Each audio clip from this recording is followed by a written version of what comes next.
Comment en 2023 fait-on l'inspection d'un immeuble dans la grande région de Montréal? Je vais vous expliquer tout ça dans cette vidéo. Bonjour à tous, mon nom est Fawzi, inspecteur en bâtiment dans la grande région de Montréal depuis 16 ans. Près de 1400 inspections et expertises à mon actif depuis cette date. Et je vais vous expliquer toutes les ficelles du métier. Votre promesse d'achat a été acceptée, vous avez des délais pour effectuer l'inspection de l'immeuble que vous vous apprêtez à acquérir. Ces délais sont très courts, habituellement 7 jours. Pas de stress, rassurez-vous, les inspecteurs ont l'habitude de travailler avec des délais très courts. Pour ma part, je serai capable de vous fixer un rendez-vous dans les 2 jours qui suivent. Alors vous, acheteurs, vous avez le droit de faire votre inspection le dernier jour du délai, c'est-à-dire le 7e jour. La loi vous donne alors un 4 jours supplémentaires, c'est-à-dire 2 jours pour l'inspecteur pour rédiger son rapport et 2 jours pour les acheteurs pour lire le rapport, pour en assimiler le contenu et pour prendre leur décision d'achat ou non. Les acheteurs devront donc se prononcer au plus tard le 11e jour du délai après la promesse d'achat acceptée. Faisant partie de l'AIBQ, la plus importante association d'inspecteurs en bâtiment du Québec, mon inspection va se dérouler en suivant les normes de pratique de l'AIBQ. Alors, combien de temps va durer une inspection? Habituellement, comptez 2h15 jusqu'à 3h30 selon l'âge de l'immeuble, selon sa complexité, selon sa taille également. C'est plus court bien entendu pour un condo récent, c'est plus long pour un siplex centenaire. Les acheteurs vont m'accompagner tout au long de l'inspection, c'est important, ils vont découvrir l'immeuble qu'ils achètent. Je vais leur expliquer tout ce qu'on voit, je leur décris dans un langage clair et dans le détail toutes les composantes de l'immeuble qui sont visibles. On va parler aussi des enjeux que chaque élément pourrait soulever. On a besoin de la lumière du jour pour bien observer les choses. Alors habituellement, on va prendre rendez-vous pour l'inspection, soit le matin entre 9h et 10h, soit l'après-midi vers 13h. Quand on arrive sur place, la première chose qu'on va faire, c'est de sonner chez les vendeurs. On va les prévenir de notre présence sur place et on va leur expliquer le déroulement de l'inspection. Il faut se dire qu'une inspection, c'est quand même assez invasif pour les vendeurs. On va rentrer partout, on rentre dans l'intimité des vendeurs et ça peut être une source de stress pour eux. Pendant que j'ai fait mon travail, mon rôle aussi est de mettre tout le monde à l'aise, les acheteurs, les vendeurs, les courtiers, pour que tout se déroule dans les meilleures conditions possibles. Je vais prendre 350 à 450 photos par inspection, suivant l'âge et la complexité de l'immeuble. Dans le rapport d'inspection, je vais inclure une bonne 50aine de photos avec les croquis et les textes explicatifs. Alors, l'inspection débute par l'extérieur de l'immeuble. On va compter une bonne 50aine de minutes pour l'extérieur. Je commence par lire la déclaration du vendeur en présence des acheteurs. Je m'assure que les acheteurs ont bien compris ce que contient ce document qui est essentiel. La déclaration du vendeur est un document obligatoire. Dans ce document, le vendeur, qui est accompagné de son courtier, va indiquer au mieux de sa connaissance tout ce qu'il connaît au sujet de l'immeuble. Ce document est divisé en différentes sections. Alors, on a la structure, le toit, l'électricité, la plomberie, le chauffage, etc. Une fois qu'on a lu la déclaration, on va examiner la façade principale de l'immeuble. Je commence toujours par le haut de l'immeuble. Si l'immeuble a un toit en pente, on va observer le toit.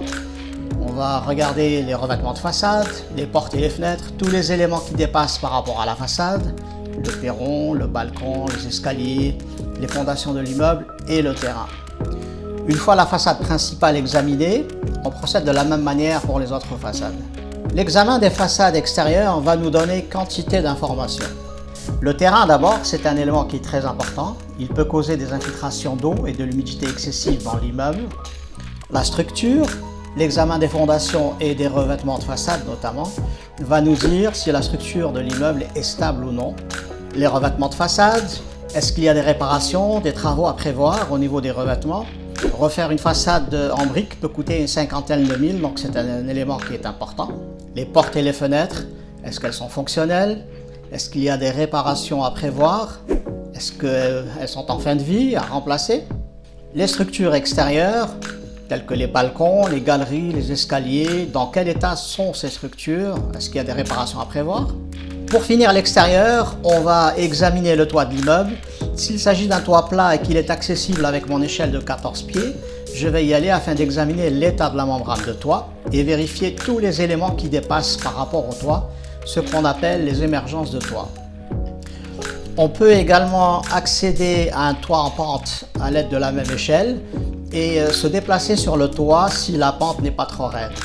Pour les toits qui sont inaccessibles à l'aide de mon échelle, pas de souci, j'ai un drone qui va prendre des photos de meilleure qualité que mon appareil photo. À l'issue de l'examen du toit, on saura si le toit est à refaire ou non, dans quel état est la couverture de toit, si elle est en membrane ou en bardeau d'asphalte, quelle est sa durée de vie restante, est-ce qu'il y a des correctifs à apporter, des améliorations à envisager la prochaine fois qu'on va refaire la couverture de toit. Alors, on a terminé l'extérieur de l'immeuble, on a une bonne idée sur la structure de l'immeuble, sur son état. L'immeuble, est-ce qu'il a été bien entretenu ou est-ce qu'à contrario, il a été négligé? Est-ce qu'il y a de petites choses à corriger comme dans tous les immeubles ou au contraire, est-ce qu'on a de grosses réparations à prévoir? Est-ce qu'il y a des déficiences graves qui pourraient même remettre en cause l'acquisition de l'immeuble en question? Ça pourrait arriver. Alors, il est important de noter que l'inspecteur ne se prononce jamais sur l'opportunité d'acquérir un immeuble ou non. Ça n'est pas son rôle. Lui, l'inspecteur, son rôle se limite à vous donner l'état physique de l'immeuble afin que vous puissiez avoir une bonne connaissance de l'immeuble que vous vous apprêtez à acquérir. L'inspecteur ne peut pas non plus se prononcer sur la valeur marchande de l'immeuble. Ça n'est pas son rôle, c'est le rôle du courtier. Alors, l'extérieur de l'immeuble a été fait, on va se rendre à l'intérieur cette fois. On va aller au niveau du sous-sol de l'immeuble. On va examiner la structure intérieure de l'immeuble si elle est visible, c'est-à-dire les fondations intérieures, la structure du plancher du rez-de-chaussée qui est visible au sous-sol, le plancher du sous-sol, la structure de l'entretoit également si l'immeuble en comporte un. On confirme si la structure déjà observée à l'extérieur est stable ou non, s'il y a des travaux ou des réparations qui seront nécessaires. On va vérifier la présence et l'état des différents éléments de plomberie au sous-sol, comme l'entrée d'eau, on va regarder les tuyaux d'alimentation en eau, on va regarder les tuyaux d'évacuation. Donc là, il y a toute une liste d'éléments qu'on va suivre un à un et vérifier que tous ces éléments sont là, puis vérifier leur état. On va ouvrir le panneau électrique afin d'examiner l'intérieur du panneau. On vérifie également le système de chauffage. On vérifie s'il y a des signes d'infiltration d'eau au sous-sol. Une fois le sous-sol terminé, on va examiner les étages en vérifiant à chaque fois le fonctionnement et l'état des portes et des fenêtres, des sanitaires, de l'installation électrique, du système de chauffage. On va confirmer au niveau des étages s'il y a ou non des signes d'instabilité structurale.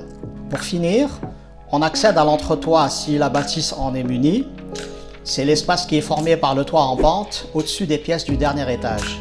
L'entretoit est un élément important. On va vérifier notamment de quelle manière il a été isolé, s'il est bien ventilé, s'il est exempt d'infiltration d'eau. Chaque élément examiné durant l'inspection est expliqué aux acheteurs. À la fin de l'inspection, les acheteurs auront eu une bonne idée de l'état de la bâtisse. Alors le rapport d'inspection, il va suivre 2 jours après l'inspection. Il sera envoyé par courriel en format PDF. Le rapport sera rédigé dans un langage clair. Chaque situation rencontrée sera illustrée par une ou plusieurs photos et par des croquis également.